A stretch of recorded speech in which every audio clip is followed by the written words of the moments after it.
so one of the big pushes that Boeing's had on the NGs in the past years has been predictive maintenance, particularly on the pneumatic system, on the environmental control, because when all of a sudden your air conditioning pack goes out or your pneumatic valve goes out, you can't fly the plane, without some kind of maintenance effort and a big MEL, and then you have reduced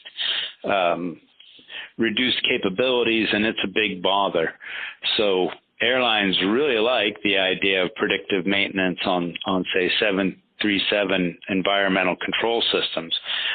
NGS is as you could imagine, just easier to handle when it fails. With the so I was actually, while I was at American, I was part of the industry committee that met with the manufacturer Boeing and Airbus and the FAA and the DGAC on what should be done after Flight 800 exploded. And one of the issues that the airlines put forth was you're making the airplane more complex. You're making it more difficult for us to deal with. How are you OEMs, how are you going to mitigate this? And so when Boeing designed the system, the FAA gave them that big MEL allowance and said, okay, you got 10 days from when the blue light goes on, and gave the airlines, an ability to avoid costly delays and cancels in most cases. But an airline's always looking to improve their operation.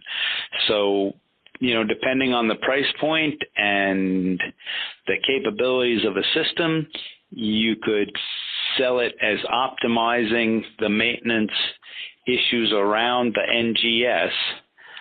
You're not going to be able to do it so much avoiding delays and cancels as minimizing spares and guaranteeing a shorter MEL time for the aircraft on the list, which is in terms of an Alaska, they, like I said, they like to get all their aircraft off the MEL in an average of day and a half. So they're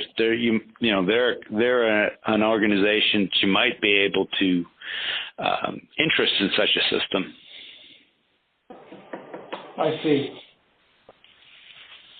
So say the solution does help shortening the MEL duration and perhaps help in identifying the health or the parts needed so that they can be appropriately stocked before you spend 4 hours actually changing them or scheduling the aircraft for change and then finding out that's not available. Say it does those two things.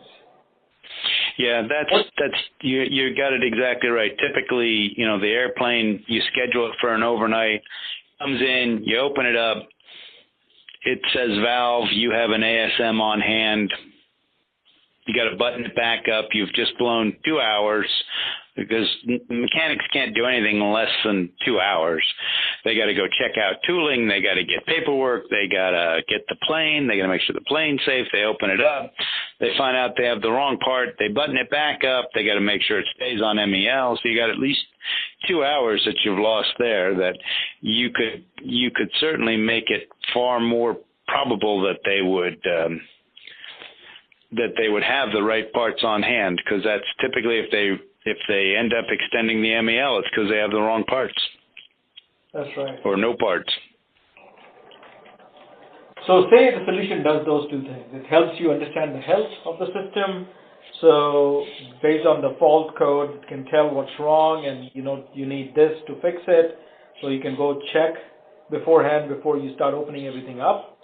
And it helps you eventually reduce the duration on which the aircraft is flying under MEL. Mm-hmm. So the question is, what would you pay for such a system? What do you think is an appropriate price point?